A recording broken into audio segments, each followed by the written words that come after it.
goal was always eventually to end up in a full-time fire gig. And I went down the rabbit hole big time on the wildfire stuff, like way deeper than I expected. I loved it so much. I ended up going way off the deep end there and ultimately ended up not going back. But yeah, there was a point at one time where the career structural firefighter position was still very appealing. And yeah, I mean, you didn't have to be a medic, but certainly as soon as you got hired, if you were lucky enough to get hired, the first thing they do is send you off to get that medical training. So, you know, like I was saying about the aircraft maintenance program that I did as well, if that fire department's got two resumes in front of them, one guy has a medic's qualification and one guy doesn't, you know exactly who they're going to pick, right? Like that's been my entire life all the way along. I look at the job and I look at the people doing it and I say, I want that job. What do they have? And you just go out and you get all those things.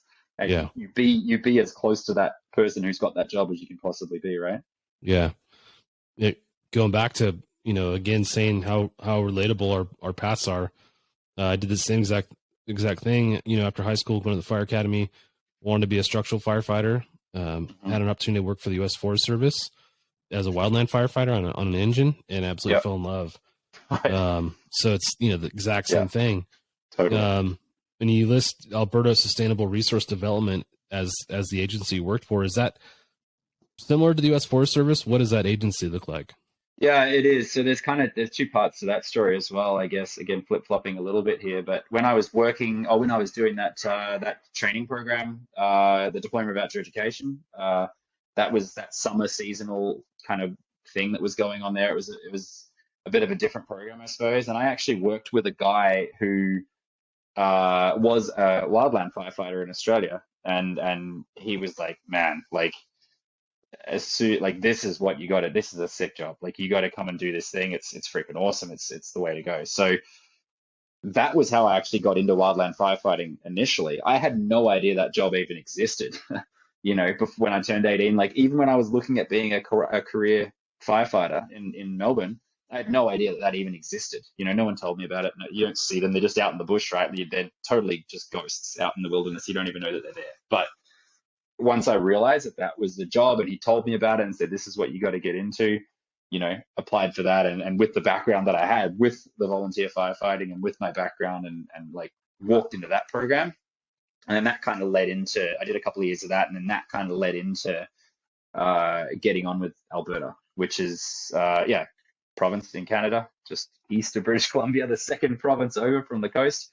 Above Montana, basically, Idaho, Montana. So southern Alberta is very similar to northern Montana, northern Idaho, that kind of northern, you know, Spokane, that kind of area a little bit as well. And then as you move further north, it gets into endless swamp, basically. But yeah, interesting place to go to work. But that was kind of my real, I guess, introduction to, you know, that wildland firefighting in North America, I suppose. I'd done quite a bit of it by that point beforehand, but that was my introduction into it in North America. It's funny you talk about the swamp. I remember when I worked for the Forest Service, you know, playing pranks on each other was one of our favorite pastimes. And one of the guys on our crew really wanted to go as a single resource firefighter to Alaska on an assignment. So one of the guys, you know, goes into the next office, calls the main office line and asks for Howard, and Howard runs to the phone and like, hey, this is such and such from Region 5. We need a single resource assignment for you. We need you to go up to Alaska to be a tundra blower. And Howard bought it like hook and line and sinker. But you know, I just imagine you said swamps, like that's what made me think of like the tundra. All it is. Yeah. You know? But man, that was a swamp. That was a fun time. You know, offline, we're talking about that point in our career in that life. Like, that's a job that it's the greatest job ever, but it's a job that's physically demanding to the point where if you're doing it outside of your 20s, you're, you know, super elite. Like it's just hard to do. Yeah, you're an anomaly for sure. Yeah. Very, very few people are doing it in their 30s in Canada anyway. Yeah. In your background, you had mentioned being a part of a couple fire campaigns. One was a 2003 fire campaign. Can you talk about that a little bit and kind of what your involvement was there? Yeah, so that was basically like we talked about that transition from being a junior firefighter, and then at 16 you're actually allowed to join the senior, you know, the actual operational team. So you don't have a driver's license at that point. You're still pretty wet behind the ears, I suppose. And really, like that was my like first real sort of fire that I went to. My dad was going, and I was just his shadow, followed him around everywhere. And so he was like, "Hey, I'm going. Do you want to go too?" I was like, "Yeah, sure." So this was in the summertime. I was out of school. Like not much was going on at that point for me. So I was like, "Oh yeah, sure. I'll go do this thing." And yeah, I mean, it's like the volunteer, probably worldwide, I suppose it's a similar thing. Like you're not probably going quite as deep into the thick of it as a volunteer as you would be as a paid person. Like depending on who and where you are and what your crew looks like, you sort of get maybe babied a little bit, I suppose, or they're not asked to do anything they don't want to do. Whereas if you're getting paid to do it, then you're expected to go to work, right? Like it's like the Coast Guard saying, actually, I don't really feel like going today. Like you don't really get that choice. Like, you're going, sorry, bud, you're going. Like. But yeah, so we went up to basically the inland kind of highlands of Victoria, way out in the middle of nowhere, about as far as you can be from anywhere in Victoria anyway, which is still not super far, but sort of in the middle of nowhere. And I mean, that fire ended up being over 1 million hectares. I don't know what that is in acres, but more millions than one, that's for sure. I mean, it was a really, really, really big fire. I don't know if I mean, the US has probably had fires that big, but certainly it would be way up at the top of the list of fires ever in the US as well. I mean, 1 million hectares is a big, big fire. And we saw like a little bubble of that fire, really. We were working a section of it that was tiny in reality. But yeah, that was kind of my introduction really to what wildland fire looked like. And, it's definitely thrown in the deep end a little bit for a 16-year-old kid who'd pretty much seen nothing before. And now you're expected to go out with the big boys and, 16's old, but it's not that old, and you're expected to go and kind of cut it with the big boys, and if they're getting up at 6 a.m. to go to work, you are too. As a teenager, that's all you do is sleep, right? Like it's it was a cool experience for sure to be able to go out and be involved in that. It was a pretty interesting experience. It's about 2.5 million acres. There you go. Yeah, I don't know how that ranks in I had largest to US use my fires. I had to use my little converter on my phone, but yeah. I bet you it's right up there. Just out of curiosity, I looked that fire up, and it was a complex of 87 fires that had burned together. Yeah. And it burned 41 homes and 200 outbuildings, killed 10,000 livestock. During it was huge. It was absolutely huge. That was an interesting year for me. I hate to keep coming back to my own experience, but it's just really interesting to kind of compare the two.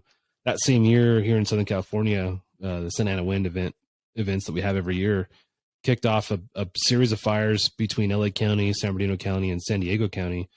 The one I was a part of in San Bernardino County was called the Old Fire, and it burned through my home community. My house, we were evacuated from our house. Actually, my dad's house was the first house on our street that did not burn. Every neighbor's house below our house burnt down. That was intense, as a firefighter being a part of, realizing that we don't have any power to fight this thing. Like, this is going to do whatever it wants. It was too windy for aircraft. Putting hose lines in was ineffective. Backfiring was not doing anything. So, we're just basically hands tied behind our back watching it burn. I remember, it's gnarly. I had some stuff in my parents' house, and my mom calls me and she's like, "Hey, can you get to the house and grab these documents and take them to the station so they don't burn in case the house burns?" And so I'm able to go up there and retrieve them and bring them down to the fire station. Well, the fire burns, through our community, didn't burn the house, but now is burning towards the fire station. So where all the documents are. Of course. So because I had gone back to the house, I had gone up there in a Forest Service truck. I asked my buddy, I'm like, "Hey, drop me off. I'll take my own car that's here down with all this stuff." So I take my own car back to my fire station. So I've got two of my own cars at the fire station and a bunch of documents, and our fire station's literally about to burn down. Like, I should just left the stuff where it was, Anyways, long story short. No rhyme or reason, man. That's how fire works. Nope. Yeah. Insane. I was on that. I was in the same, that 2003 fires. We were activated with the Guard, and we were dropping water, and we were protecting the Reagan Library and stuff up in Simi Valley area. Yeah, that was a very busy year for us. Yeah. Yes. And then I was in Australia in 2019 for New Year's 2020, and was there when the the fire. They had those big fires Right. that year, and we were up in the Blue Mountains and got to see, some of the areas where the fire swept through, and it was devastating.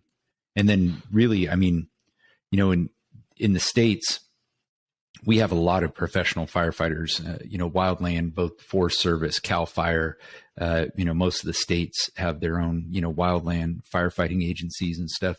What was really impressive was the amount of volunteers in Australia that, are farmers and business owners and stuff that respond to their local. What I thought was really interesting was those, they have those cabinets on the side of the road that have like hose line and stuff in them. And those are part of the volunteer fire brigade.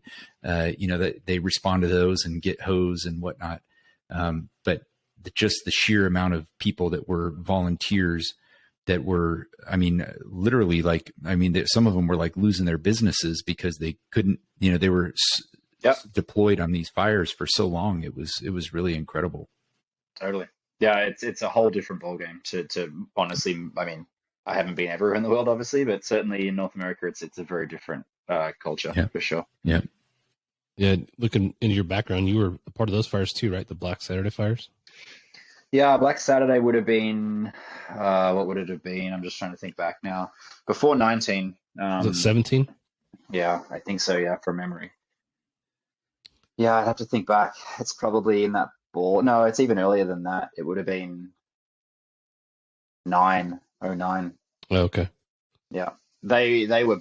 That was the ones we were talking about, John, offline there with the big loss of life and that whole thing. Yeah, fairly. So I was working paid at that point for at that time it was the Department of Sustainability and Environment. They changed their name every 2 years because someone makes some money off the new uniforms, I suppose. But yeah, I was working for them at the time as basically exactly the same thing as I did in Alberta as a forest firefighter. Like that was my full-time job, and I was on a rappel crew that year. So that was my first year on the rappel program in Australia. And yeah, that was, I mean, I was old enough to know at that point. Like I was at my first, that one fire we were talking about, I mean, I was 16. I was 20, 22 or whatever, right? So it's quite a bit further down the line. And yeah, I was old enough to know by then, and we were working, like we were getting paid. The expectation was that we were going to go hard and get it done. And yeah, that was still to this day, like the craziest thing I've ever seen in terms of fire behavior and fire, everything. That was as a Helltech crew. What were you guys doing on that fire? I mean, there was no helicopters. Basically, at that point, everything was just up in the air bucketing. So we were a rappel crew, but we'd totally lost our aircraft resource. But I mean, it was all hands on deck. We had nothing, right? So we were just ground crew. We were back to our Land Cruisers driving around, and lots of asset protection stuff. So we were driving around, basically just doing what we can to try and, we knew what was coming. Fire was kind of working its way through some areas, and we were just basically trying to. We missed the first day of it, like. It kind of got started sort of one afternoon where it just went absolutely ballistic. And we had two crews that were sort of available. The first crew for us, like we were deliberately held back, which I don't know if it was a blessing or a curse. Like, I mean, the things that the people saw on day one, I think in hindsight, I'm probably quite happy not to have seen. There's some pretty gnarly stuff that went on in that first day. Maybe I'm lucky that I didn't have to be involved in so much of that, but we got held back, and our job was basically to wait and relieve that first shift. So the first shift was going to go out, and we were going to relieve them the next morning once they'd done their 24-hour shift or whatever it was. So yeah, we basically went out, and things kind of calmed down a little bit by that point, but calm is a relative term, I suppose. It was still ridiculous, but yeah, we were out doing asset protection and just trying to like basically pick up the pieces, to be honest, in a lot of places, just try and do what we could there. And yeah, it was pretty wild. Out of curiosity, I looked that one up too, and what I saw was there's 400 fires that had burned together. It burned over 2,000 homes and killed 173 people. You talked about the fire behavior. The fire was spotting, you say, about 25 miles in advance of that. I'm trying to do the miles to kilometers calculations, but it was like 30 kilometers or something, like 30 to 40 kilometers or something. Insane like that. I mean, I think I said to you offline there, John, like we had like levels, like, the Forest Service here has levels of and fire indexes and all these fancy calculations that the fire scientists come up with to describe the severity of the fire, and they can predict it. They can say, based on the wind and the weather and the temperatures and the humidity and the fuel moisture contents and all that sort of stuff, this is what we expect to see. that day in Australia blew all that out of the water by a factor of 2 or 3. Like it exceeded, the kilojoules or whatever I don't know what you guys have in imperial kilojoule measurements, but the energy output of that fire on that day, like tripled the highest number on their charts. It was Wow. just like totally unbelievably next level, and it rewrote the books. It rewrote the books entirely on what fires could do. It totally changed the way building codes, like all the houses that were lost. You said 2,000 structures or whatever, like in those areas that were most heavily hit. Like in a lot of those areas now, you can't rebuild a house at all, or you can't build a house unless it's basically a fortified bunker in a lot of these places. Like they've just totally changed the way that, development is done in those sorts of places now, because they recognize that, it's only getting worse. The fire behaviors, our summers are getting longer and all that sort of stuff. And, they want to try and avoid it. That's the ultimate goal. They don't want that to happen again, because it was pretty catastrophic.